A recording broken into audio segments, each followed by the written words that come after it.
Assalamualaikum warahmatullahi wabarakatuh.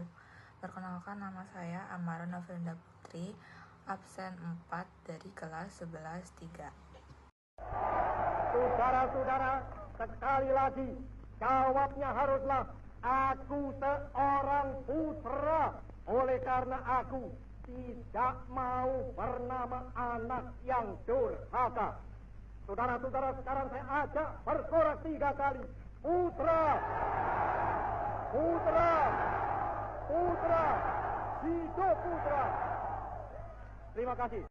Tahukah kamu, di masa penjajahan Jepang pernah ada organisasi yang bernama Putra, yang katanya dibentuk untuk rakyat Indonesia, tetapi ternyata punya tujuan lain.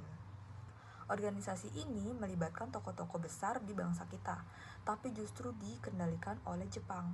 Nah, di video kali ini saya bakal bahas apa itu Putra. Putra dibentuk pada tahun 1943 ketika Jepang mulai mengalami banyak kekalahan pada Perang Dunia II.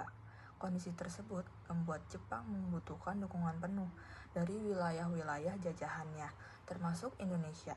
Sebelumnya, Jepang membentuk beberapa organisasi, namun kurang mendapatkan dukungan dari rakyat.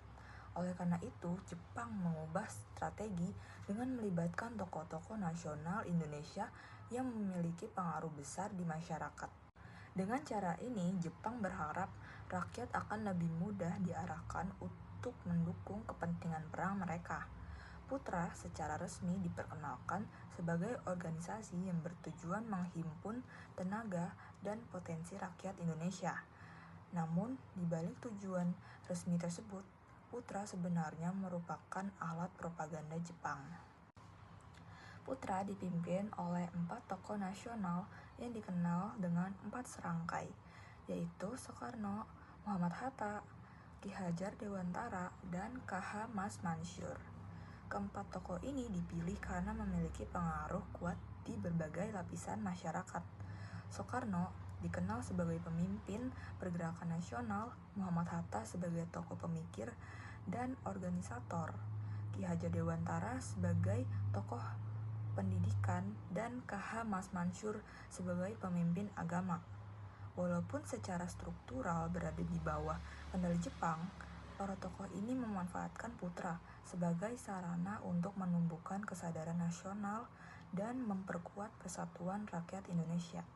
Dari sudut pandang Jepang, Putra bertujuan menggerakkan rakyat Indonesia agar mendukung usaha perang Jepang.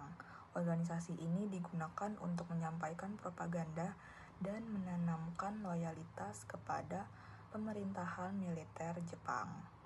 Namun, bagi para pemimpin Indonesia, Putra dimanfaatkan untuk tujuan yang berbeda. Melalui berbagai kegiatan dan pidato, mereka menyampaikan gagasan tentang persatuan, kerjasama, dan pentingnya harga diri bangsa. Dengan cara yang hati-hati, semangat nasionalisme mulai ditanamkan kepada masyarakat, meskipun harus tetap berada dalam batas pengawasan Jepang. Kegiatan Putra lebih banyak berfokus pada bidang sosial dan penyebaran informasi. Organisasi ini mengadakan pertemuan, ceramah, dan kegiatan yang bertujuan membangkitkan kesadaran masyarakat. Dalam praktiknya, Putra justru lebih menguntungkan rakyat Indonesia daripada Jepang. Organisasi ini tidak sepenuhnya berhasil mengerahkan rakyat untuk kepentingan militer Jepang. Sebaliknya, rakyat menjadi makin sadar akan identitas nasional mereka. Hal ini membuat Jepang bernilai bahwa Putra tidak lagi sesuai dengan tujuan awal pembentukannya. Pada tahun 1944, Jepang membubarkan Putra karena dianggap tidak efektif dan berpotensi membahayakan kekuasaan mereka. Setelah pembubaran tersebut, Jepang membentuk organisasi baru yang bersifat lebih militer dan lebih mudah dikendalikan. Meskipun hanya berlangsung dalam waktu singkat, Putra memiliki peran penting dalam sejarah pergerakan nasional Indonesia pada masa pendudukan Jepang.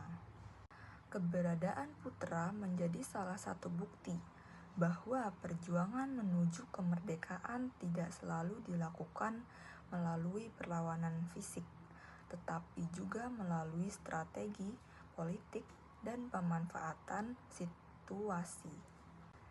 Demikian pembahasan mengenai Putra. Semoga video ini membantu memahami salah satu bagian penting dari sejarah Indonesia.